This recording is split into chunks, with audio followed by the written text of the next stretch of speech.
Welcome to Home Care Hot Seats with Kelly and Nicole, the exclusive podcast for home care owners by home care owners. I'm Kelly. And I'm Nicole, two home care owners who live and breathe the challenges and triumphs of the industry every day. Join us as we dive into the latest happenings, innovative strategies, and the raw truth of balancing business with everyday life. Whether you're a seasoned owner, a new entrepreneur, or just curious about the world of home care, you're in the right place.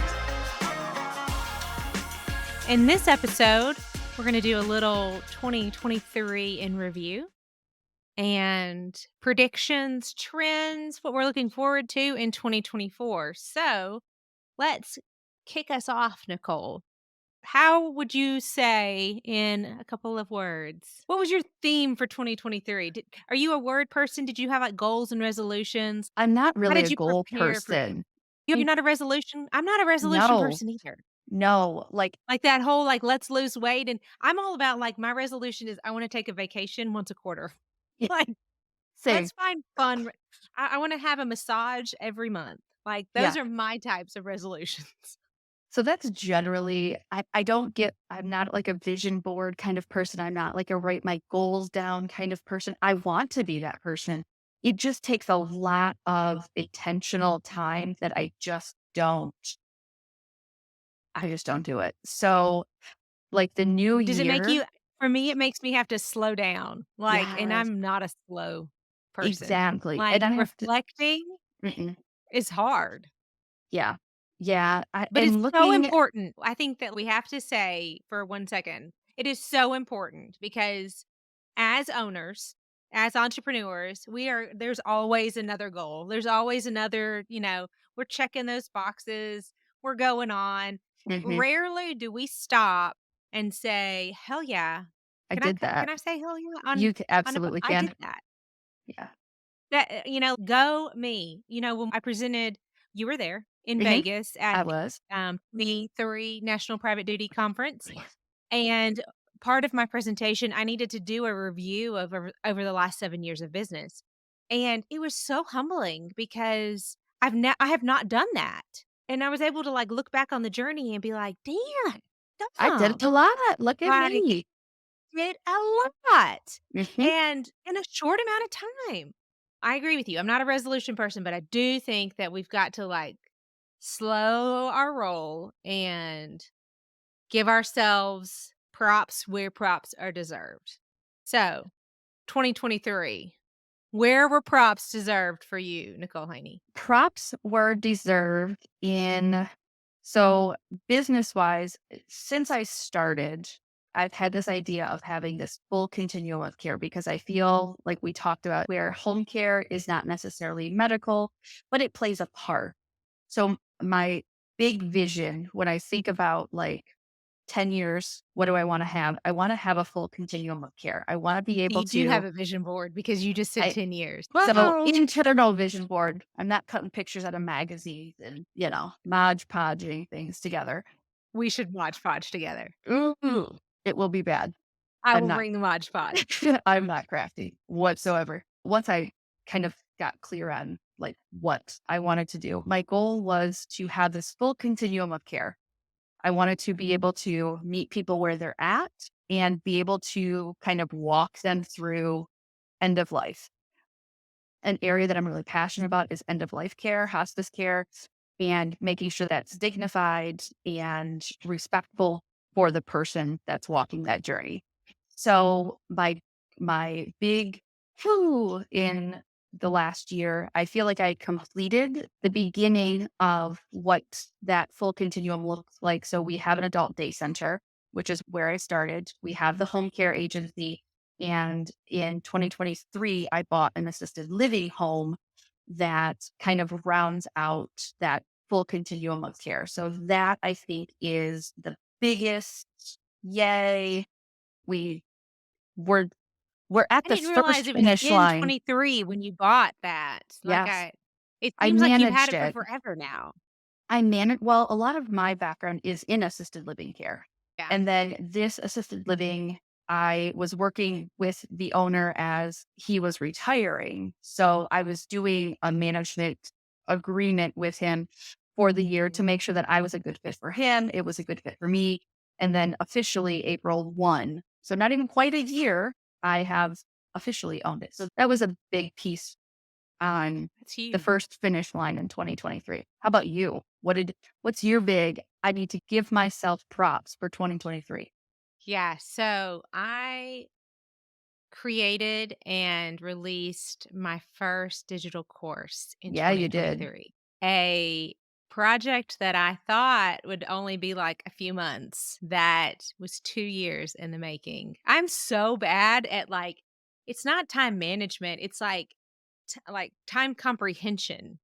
Like Yes. I will always think that something is only going to take me a couple of days or a couple hours, and I am that person where people are looking at me like I'm a psychopath, and they're thinking, There ain't no way you're gonna get that done before the end of the month." Like, I don't know what it is.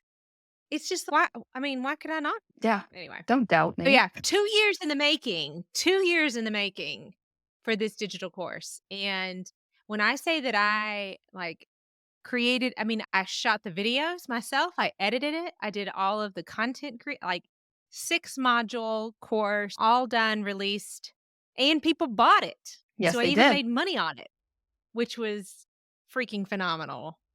When I look back on that, part of me is still, because I'm also like super ADHD, and I get shiny object syndrome real fast. Mhm.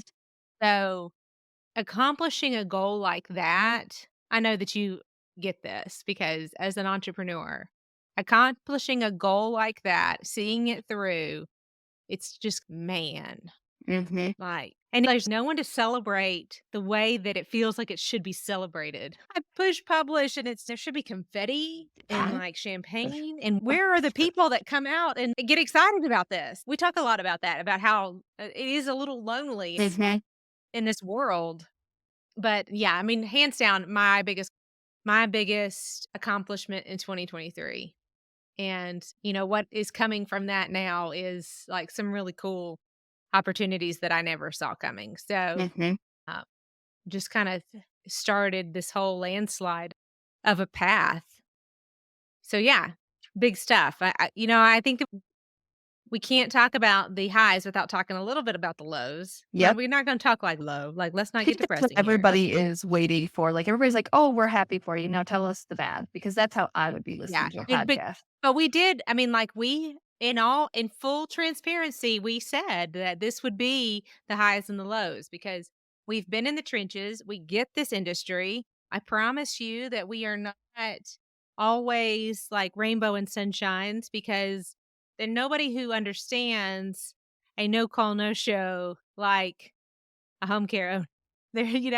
There's nobody that gets a loss of back-to-back 24-hour cases like another home care owner. Can I Mhm. get an amen? Because Amen. this podcast is created for home care owners by home care owners. And there's pain that comes with it. There's a Like lot we of we take pain. that pain and we mold it and use it. And I will say that is, over the years, that has probably been the one thing that I have gotten better about is, initially that pain was like devastating pain. It knocks you on your And now it's ass kind of like, pain. Yeah. and it was, screw this, I'm out. Yep. Like, I'm burn it done. to the ground. Yeah, I can remember crying on the phone at times with clients who were so ticked off, and there's a maturity that comes That with for some of that. sure. Yeah. Those So are as we those talk about the hive, and we won't go into our home care horror stories just yet. Stay tuned. That's another today. episode.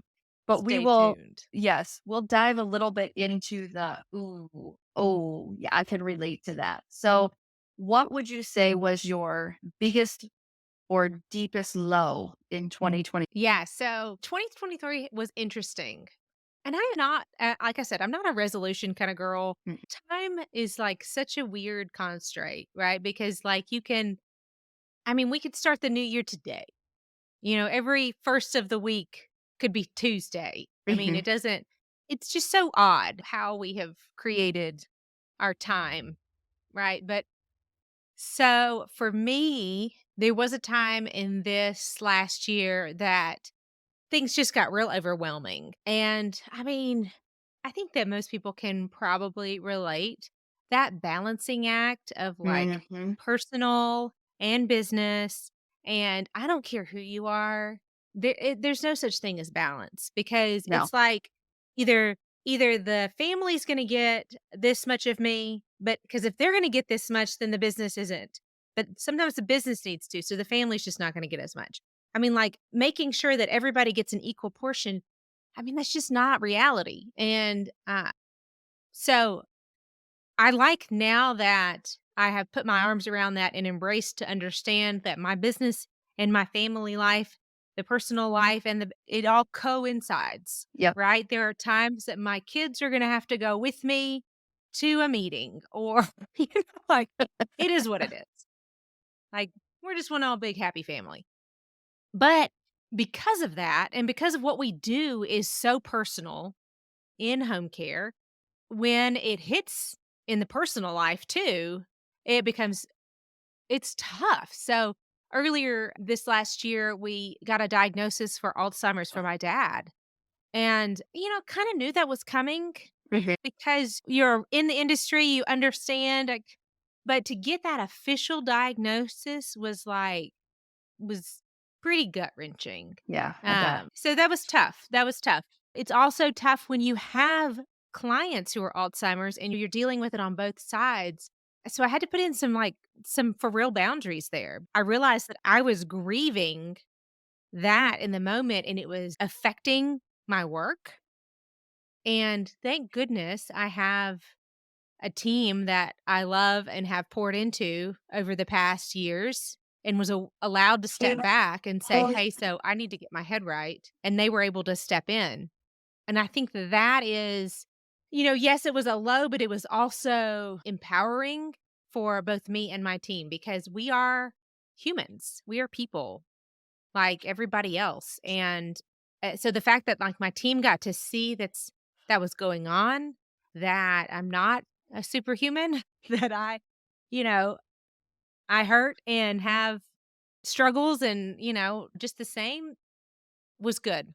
It was Mhm. good for me to also to be able to rely on other people. And so, and that's a process. What's crazy about it, like, and that I'm a very faithful person. I'm totally, believe that I'm in this industry and the path that I'm on because this is where God has put me. But 2 weeks before my course launched, so my course is called the Aging Parent Blueprint. So it is all about taking an adult child and helping them prepare to care for their aging parents.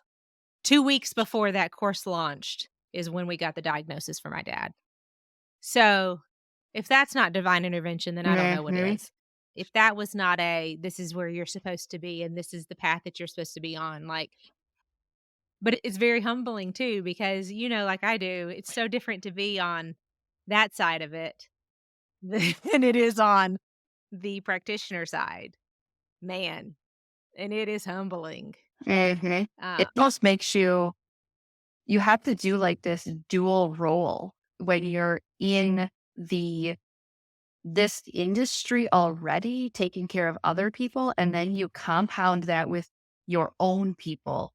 It yeah. makes you question and second guess, and Does. you're like, why am I doing this? I know a better way to do this, or I know what this is.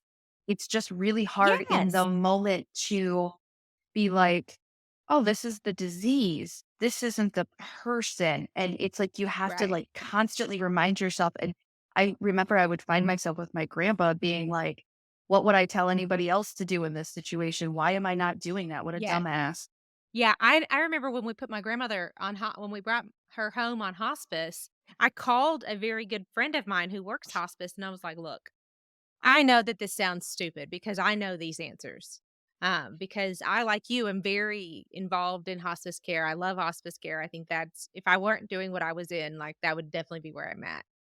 But, I was like, "I need somebody to check my judgment because I am way too close to this." Hmm. And so sometimes you need that, and, having those relationships makes that's such a big part. I think that, the other part of it is that it was great for me to also have the community of home care like-minded owners that I do, I think that, we talk about how lonely this can be because the chances, unless you are a franchise, and even in that situation, you may not have anybody that you can really lean on and talk about the day to day and that crazy caregiver and, and just get a better perspective or just run an idea by someone. And so having a community of people that you can rely on, that you can lean on, it has made such a difference in my life. And I know that joining the home care ops community, but then becoming an action leader, joining them in the mastermind, and we'll put information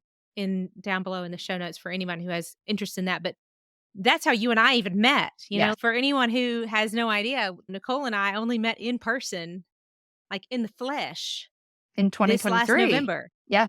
Yep. Yes. Yes. And now we're like home care besties. Been a But that long only distance happened. love. Yeah. I mean, I think that just goes to show that, having that connection with other people is just an important part. So yeah, so highs and lows for 2023. But what about you? What would your low for this last year be considered? Well, I th- looking back, I think it is a low that actually turned into a pretty high. So, much like you, over the last couple of years, I've spent a lot of time pouring into my team, making sure that my team is supported, they're confident, they're structured. My team is a homegrown team. So we don't or didn't have any outside staff. We're made of people that have been in the trenches. Everybody that was on the management administrative level with me were people that have done all of the jobs. So once they transitioned to our office, it became a lot of coaching by me, really kind of building them up, making them understand how to transition that mindset from caregiver to the business piece of what we do. And in 2023, I felt like I had a stellar team. Things were going amazing. And as I started to exit daily operations more and more, purchase the assisted living, and became more present at my assisted living, less present here. What I was hoping to see happen was my staff would work more through my influence and didn't need my presence, which revealed that I've had one staff who just rose to the occasion. She became more than my right hand. But then I also started to see, or she started to see, that there was a lot of things that maybe weren't what they appeared to be. So as we kind of started paying attention, it just became really clear that we did not have the right person in a very integral role for the agency. And it was somebody who had been with me a long time. And there was a relationship that was formed that was more than just work. There was a friendship that was there. And I've been burned twice now from people that have become friends that I brought into the business. And this That's tough. situation, it's tough. Man, it's tough. Because your business, you pour everything you have into You this do. business. And that team that you build, they see the stress, they see the anxiety, Yeah. they see the mini cry sessions in the office where we pull our shit Yeah. together after a couple of minutes of crying and we wipe our tears and we go back out and we, you know, fight another day. And this person I really felt was like, she was my ride or die. She was always going to be here. And as I kind of stopped viewing things as a friend and started viewing it as a business owner, what she was doing was, it did not meet my expectations. There was a lot of things, but overall, at the end of it, did not meet my expectations. And I had to make a really difficult decision and let her go. And Tough. it was, I mean, in the last scenario where this happened, like the person knew that they were just being an asshole and they left on their own, which was a lot easier. But when you have to sit across from somebody and you have this friendship and you Yeah. have this connection to them and they helped you, Huh. get to where you are. Like, I would never Yeah. take anything away from her. She was an integral part of who we were over the years. And she just could not produce what I needed her to and let go of the things that I And needed her to people let go change of. and things. Yes, yes. Yeah. A lot of And that's things what's so changed tough. for Like, her. roles change, expectations change, and just because it fit 2, 3, 4 years ago doesn't mean it fits today, and that Right. I had the same thing happen this last year. That it's hard. It is So so hard. hard. Well, and what you're doing as, an agency that's barely breaking even at the end of the year to being $1 million agency, things have to change. And if that person can't change their mindset and Right. change their operational processes, what we found was that inability to grow with us was really struggling. It was making us struggle as an agency. And that low of having to recognize that we didn't have the right people in the right positions and restructuring actually became the highest point of our agency because when we were structured and we put people, we really evaluated what their strengths were, what their weaknesses were, and what the agency needed and got the right people in the right roles, we've had unprecedented growth in just the last. I mean, this is all fresh. This is all new. This is like 2 months ago that this happened. This was just at the end of the year. And we've got new people in, we've got the right people where they need to be. And just everything has changed. And I think a lot of home care agency owners can relate to that. Like, Yeah. you have to have the right people in the right roles because if they're not, they're just coming to a job every day. And when we put everything we have into these businesses and you just have somebody coming There are in, babies. yes, I mean, I Yeah, literally and took, and yes, you birthed this thing, yeah, and your job is to not only protect it, but to protect the existing staff, and I think yes, that's where you get your mind right, because yes, it is so absolutely. hard until you get to that place. Like, my ultimate responsibility is to the team, to the business as a whole. Mhm. It can't be to the individual, and that's we were talking about that in another episode. It can't once it if you keep going to the individual, then you're not thinking as a business owner. You Correct. have to step back and look at it from a healthy, whole perspective.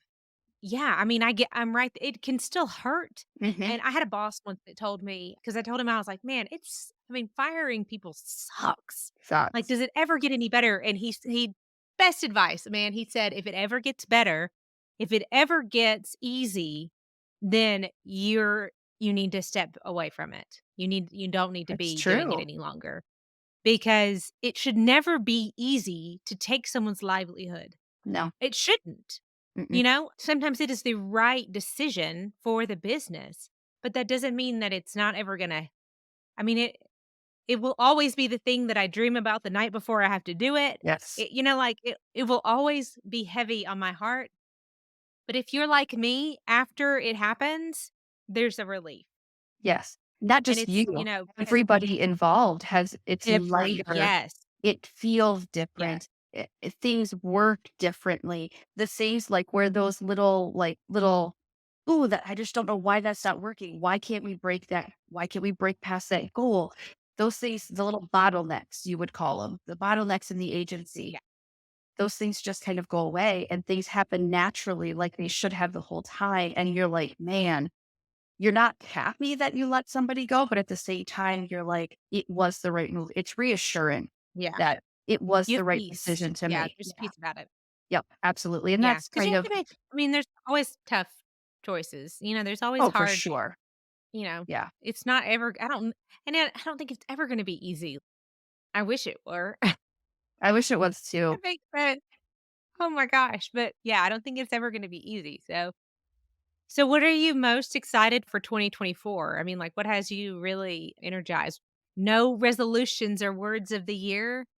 Well, okay. So the conference we were at in Atlanta, the summit, we listened to a really, and I think we took away kind of the same things from that. We had a lot of great presentations, a lot of great speakers, but we heard Keenan talk about culture. And I remember when we were sitting in our mastermind and you were like going at Keenan hard about the word culture and why he shouldn't use the word culture. And I was like, I was just amazed by it because everybody talks about culture, and you and Jessica were talking about it like it was this bad buzzword. And I was like, I'd never thought about it like that. And I struggled to kind of see where you guys were coming from. And then Keaton got up and he did his presentation and he killed it. It was a great presentation. I think Yeah, everybody in the great. room at the next summit, the next quarter, everybody was still talking about culture and Yes. Keenan's presentation. So we're going to try to get Keenan on and talk about culture at some point. Yeah, for A sure. lot of great information on building culture in your agency. But what he really did was he broke down what culture really is in a really simplified way. And my operator, Lindsay, and I drove to Atlanta for this conference. It was 14 hours one way. So Crazy. it was a really good time. It was a good bonding experience. But on the way back, Yeah. we rewrote our mission, vision, and value. And we did an evaluation of every single staff that we had at that time.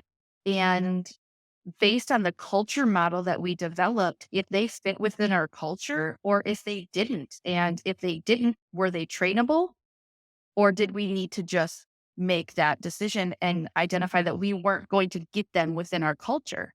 So going into 2024, one of the things that when we were figuring out what our mission statement was, we were talking about all of these great, like personality attributes like honesty, dependability, blah, blah, blah, blah, blah, like all these things. And I just said at one point, it just really all comes back to integrity. Yes. We can list all these great personality traits, but it's about integrity. It's about doing the right thing, even when no one is looking. And if that's not Even when what it's we're, hard. yeah. And if that's not what we're doing, then we are not on the right track. So in 2024, that's really what our vision is and what we're working toward and how we're making decisions. Is this an integrity move? Does this make sense? Does this build our brand in a positive way? Is this person a right fit? Do they envision our values as an employee? The client, do they appreciate what we do? Because one of the things you guys will hear me say a lot is not all money is good money. And Nope. if they don't meet our culture, they don't get to work for us. They don't get services from us.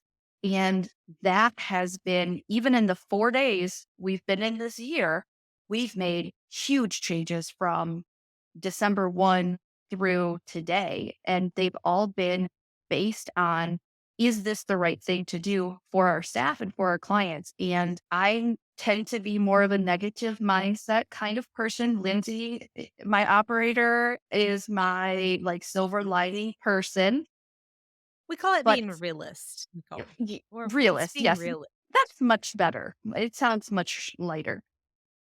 But the changes that we've made have already made a huge impact. And when you pull it back to integrity, there's a lot of hard shit that we have to do as agency owners and as an agency. Yeah. And it would be really easy to compromise and, hey, so and so, they applied, they worked here before.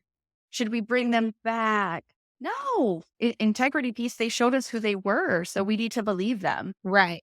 So for me, the biggest thing I'm looking forward to in 2024, because I've already seen it being beneficial, is really understanding and utilizing that new mission, vision, and value of integrity and making that the cornerstone of how we make our decisions for the business. That's awesome. That's really Hopefully. awesome. It's exciting. What about you? That's really exciting. Yeah. Well, so, I've been out of daily operations now for over, I don't know, over a year and a half, maybe. And this is probably the most removed at this point that I've been. So that is an exciting place to be. I have amazing leadership staff and an amazing operator, director of care. And so it really lets me focus on, other aspects of the business and of the greater mission and where I want to make that bigger impact. And so probably the thing that I am most excited about is all of the plans that we are putting in place to support other home care owners because that is, I think over the last year has become really evident to me that's where I want to focus. Mm. I can make such a bigger impact through other owners than just in my little corner of Alabama. So that's cool. That's like, you know, it's funny. I was talking to somebody not too long ago and we were talking about what we wanted to be when we grew up, when we were little. Mhm, And I always wanted to be a motivational speaker. Isn't that hysterical? And but I love, being the ultimate hype girl for somebody. I mhm, want you to know how awesome you are. And I think that there's just so much negative in the world that, we all need people who can push us and tell us, hey, you know what you're doing. You're good at what you're doing. Keep going. mhm. So I've got some really cool stuff coming out this year for owners and for their operational staff and some I guess when this drops, we may be in the middle of one of my challenges that I've got going. So, just some exciting stuff there. Just continuing to support home care on a national level because I'm really passionate about that. I think that's where we're going to see the change. We're going to see the impact. We talk about taking our seat at the table and nobody's going to give us that seat. Mm-mm. We're going to need to take it. Push somebody else out of that chair maybe, or just bring our own folding chair and, like, make our little spot. Little soccer chair Uh, that folds out, bag chair. there you go. Yeah, take our little camping chair. So, yeah, I'm all about that. I think that, you know, that just is it for me. So, So we talk about home care being very archaic in the way that it operates and the philosophies and do we? Do we say? maybe just a couple of times. I vaguely remember it being thrown around. Not us, Not never. us, no. What is one thing that in 2024 you hope goes away and never rears its ugly head in home care again? Man, don't come for me, folks. We're gonna have to trademark But that. the home care is bathing, dressing, grooming. It's not. It's not. If you have to use ADLs to define what you do, oh, man, it's not. It's so much more. And you are underselling your staff and our industry and our value every time someone asks, "What do you do?" Bathing, dressing, grooming, hygiene. It just sounds Like, I need ridiculous. it to go. Yeah.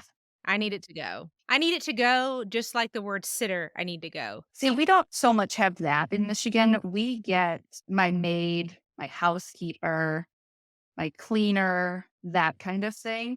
We are You know, treated more like a housekeeping service than a sitter type thing. I think for me, the one thing that I am looking forward to going away, never coming back is I'm really glad this is a recording and we can edit this piece out because I was talking and literally lost my entire train of thought. And like I picked up my pen to write it I'm down. 100% not going to edit this out. Stop it, you better take it out. This is real life, guys. Oh, This when you is were the talking, I was like, behind because I had an answer written down for this question. And as you were talking, I was like, oh, I'm changing my answer. And as I'm talking, I'm writing it down so I don't forget it. Okay. So the one thing this is why we should have taken our meds this morning. I know, the one thing that I got kind of on a tangent on this when we were in Vegas, I spoke during a presentation and it was not in my presentation, but I started going off on this tangent and had to like rein myself in. Bring it in. But the word quality. Oh my gosh. Oh. What does that even mean? Is it because we have to use it? But oh my gosh. Who No, starts a business to provide anything less than quality? exactly. I want to I'm provide quality subpar. dressing, bathing, grooming services. Come on. Get I'm the going to hell out provide of here. subpar. I want to just be subpar. I want to be less than great. So, my thing, I want the word quality to go away, never come back. I don't think any business anywhere should ever use the word quality when they're talking about their service. Don't come for me, or do. We can chat about it. I hate the word quality. You know how some people are like, they hate the word moist. I hate the word quality. Hate Yeah. it. We need a different word. Maybe we start using the word standard. I think it Standard. is standard. If you're using quality, you are just barely meeting the standard of care that should be provided in any business, Or, anywhere, in any industry. yeah, baseline, Get- the lowest bar. This is the baseline of what you should be doing. I mean, how do you, The I bare mean, minimum. There we go. yeah. Okay. So I'm here dressing, to bathing, provide the grooming. bare minimum dressing grade. But yes, that's exactly what that is. That is what that is. I When we hate that. say bathing, grooming, dressing, whatever, that is the bare minimum. Just like when we say quality service, that is the bare minimum. Define for me what a And that is, quality home care service is. Any one yeah, of those words that I, you use to describe it would be better than the word quality. yes, Okay, so what subpar baseline? I like baseline. I use baseline a lot. baseline. What are you most excited about in 2024? Because there's a lot of people in our circle that we kind of run with that are, we're like industry leaders. Like, we are breaking barriers and we're changing things in home care. So there's a lot of things that we're doing that are outside of the box. What is Yes. something that you are really excited about to kind of bring to the world in 2024? Oh man. I mean, I like some things I can't talk about yet. Oh, I Like know. it's cone of silence. And that's hard. I'm not very good at secret keeping. Like, I mean, I like your for real secrets, but like the like fun secrets. Like, Yeah, I'm yeah, horrible at it. I'm not good at this. Yeah. So, I mean, Cone of Silence podcast family. No, I probably am the most excited about bringing tech to Mhm. home care That was on my because list. there are some really cool tech coming our way. And my guess is it'll be very polarizing because Mhm. half of the industry is you can never replace one-to-one care with technology. And, but the reality is that with 10,000 people turning 65 every day, We got to do y'all, we need something. help. Yep. We gotta do something. We can't bubble wrap folks, and we can't provide 24-hour one-to-one care. It's just not sustainable. Yeah. It's not a business model that works, and so I am, like, 100% into figuring out, so how do we bring technology in, embrace it to help it augment that one-to-one care, to work together, but so that it, becomes a sustainable model because right now it's not. And it's only going to continue. It's only going to become more expensive. There's some really cool things happening. So it'll be interesting. I mean, we're already playing around with quite a bit when it comes to like remote patient monitoring and, that kind of stuff. So, I mean, what we're seeing right now with AI is just the surface. Mhm. So 5 years from now, I'm excited to see what that does, and I hope that our industry will embrace it. We'll see. Been pretty I mean, interesting we're so far.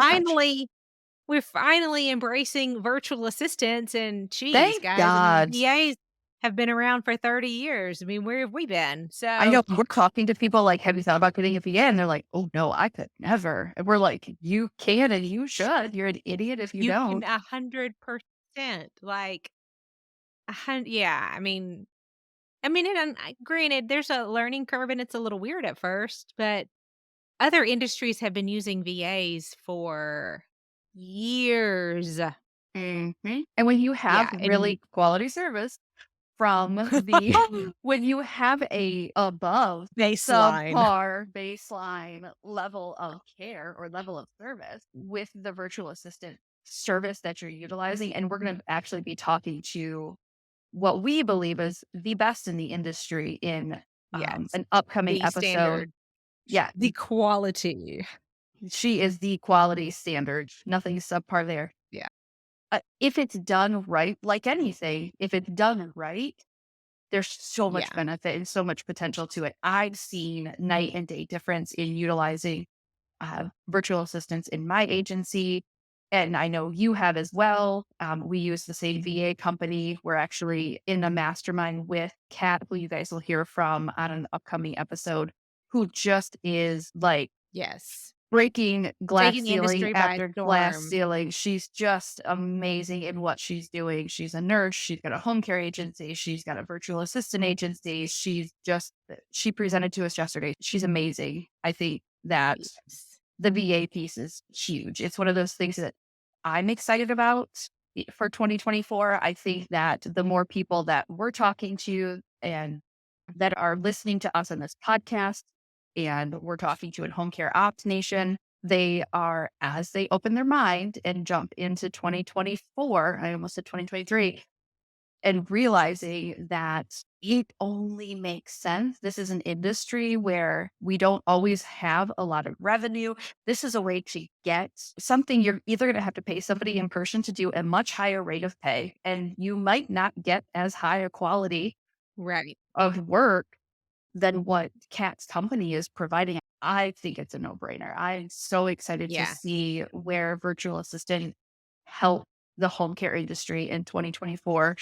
The other thing I'm super excited about, well, obviously this podcast, because Yes. we're pretty kick ass and It's gonna be we, awesome. it's going to be pretty awesome.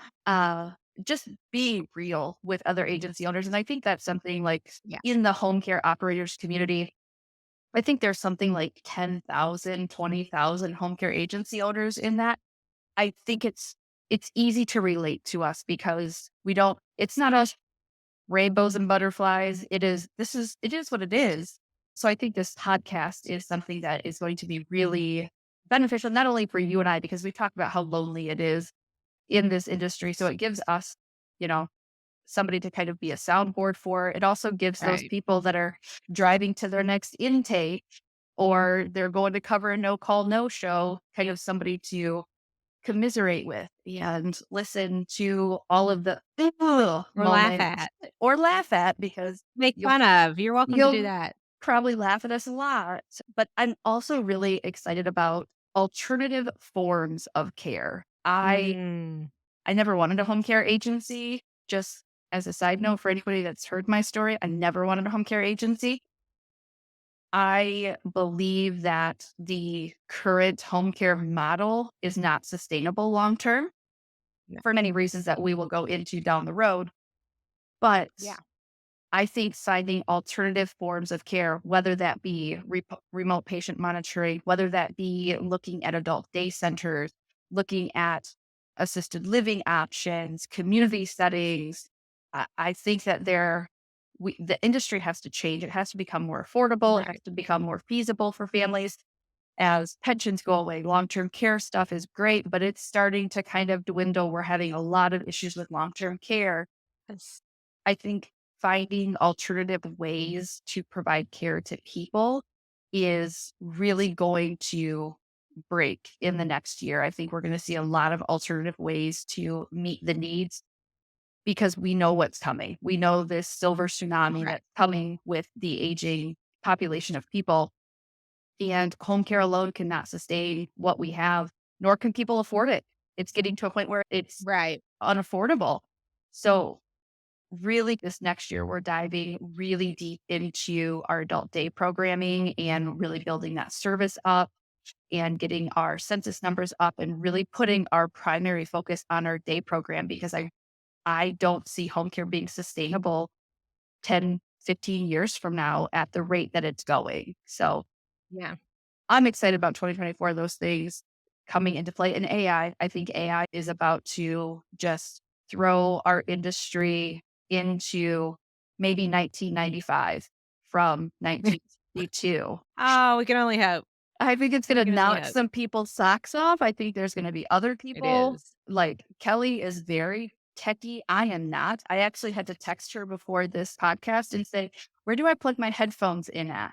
Yeah. I'm just a YouTuber. Like, I want to learn how stuff works. And so I wouldn't say that I'm a very techie person because there's so much that I don't know, but I want to know how things work. So for those in the industry who are still trying to figure Facebook out, Oh Ooh, I gosh. feel for you because AI is about to kick your butt.